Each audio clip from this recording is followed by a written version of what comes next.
አንድን አካል ወንጀለኛ ብሎ መፈረጅ የሚችለው አንቀጽ ጠቅሶ ፍርድ ቤት ቢሆንም አንተ የማታለል ወንጀል ፈጽሜያለሁ ብለህ ታምናለህ አታምንም? አዎ የኛ የኑሮ ማረጋጋት ፕሮጀክት ላይ መንግስት ተጨማሪ እሴት ታክስና ግብር የማይቀበልበት የሰንዴይ ማርኬት የኑሮ ማረጋጋት ፕሮጀክት ላይ ስለሆነ ይሄኛው ግብር አይጠይቅበትም። ቫት ተጨማሪ እሴት ታክስ አይጠይቅም።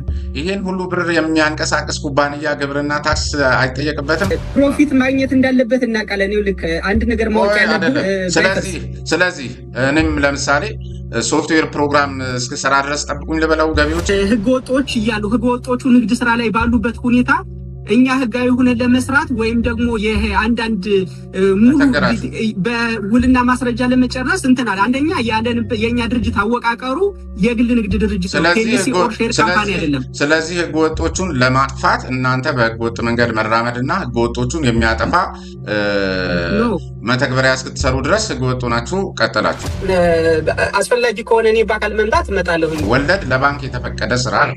አንተ ምን አገባ? ይሄን ካደረግ ወንጀለኛ አትባልም ወይ ነው? ይሄ መደብደብ እና በጣም ረባሽነቴ ያቋም ሰው ነኝ። አቋሜን እና ያመንኩበትን ነገር ከማድረግ ወደኋላ አይደለም።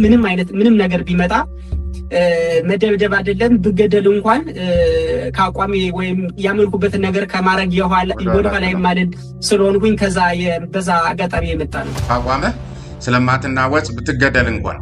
ስለዚህ ምን አስኬደ ታዲያ? እዚሁ ቁጭ ብለህ የሆነ ነገር በመጣ ቁጥር ደንግጠህ አንተም እናትም አባትም ቤተሰብም ተጋግዛችሁ ከመሄድ እዚሁ ቁጭ ብለህ እስኪገሉ ድረስ አታይም ወይም ነገ አትመጣም?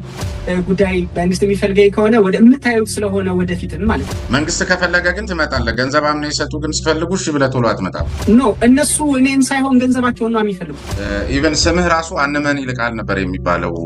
እንደውም አንተ በይልቃል ገንዘቡን በላቀ ገንዘብ በማትረፉ መላክ አወጣለት ትላለህ እንጂ መላክ የማይወጣለት አንመን ይልቃል በሚለው ስሙ ነው የሚልም ነገር ሰማው። ልክ ነው? አዎ የቤት ስሜ ወይም ደግሞ እስከ 8ኛ ክፍል ድረስ የምጠራበት ስሜ አንመን ይልቃል ነበር። አሁን አንዲትም ሳንቲም የትኛውን ባንክ ላይ እኮ የለም። ስራ ላይ ስለሆነ የሚሆነው አሁን ስራ ላይ ነው ብሎ አንተ የለህም፣ ሰራተኞች የሉም፣ ቢሮ ተዘግቷል። ማን ነው እየሰራበት ያለው? ምን ያህል ሰዎች ከአንተ ጋር በዚህ የስራ ኮንትራት ገብተው ይሰራሉ? እስቲ አሁን ብራችን ተበላ የሚሉት በቁጥር በተፈረመ ሰነድ ስንት ይሆናል? 8100 አካባቢ። ረቂቅ ማን ነው?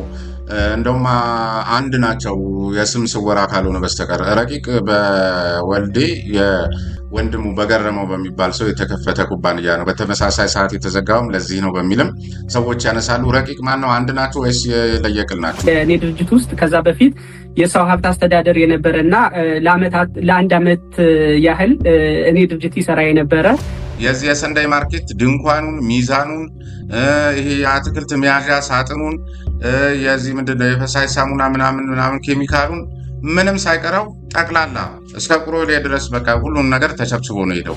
በትክክል እኮ ይሄ ዱባይ ሆነም ይሄ ባክግራውንድ ነበረና መቼም እንግዲህ ነቅለው ቤቱን ተሸክመዋል። አይ ዱባይ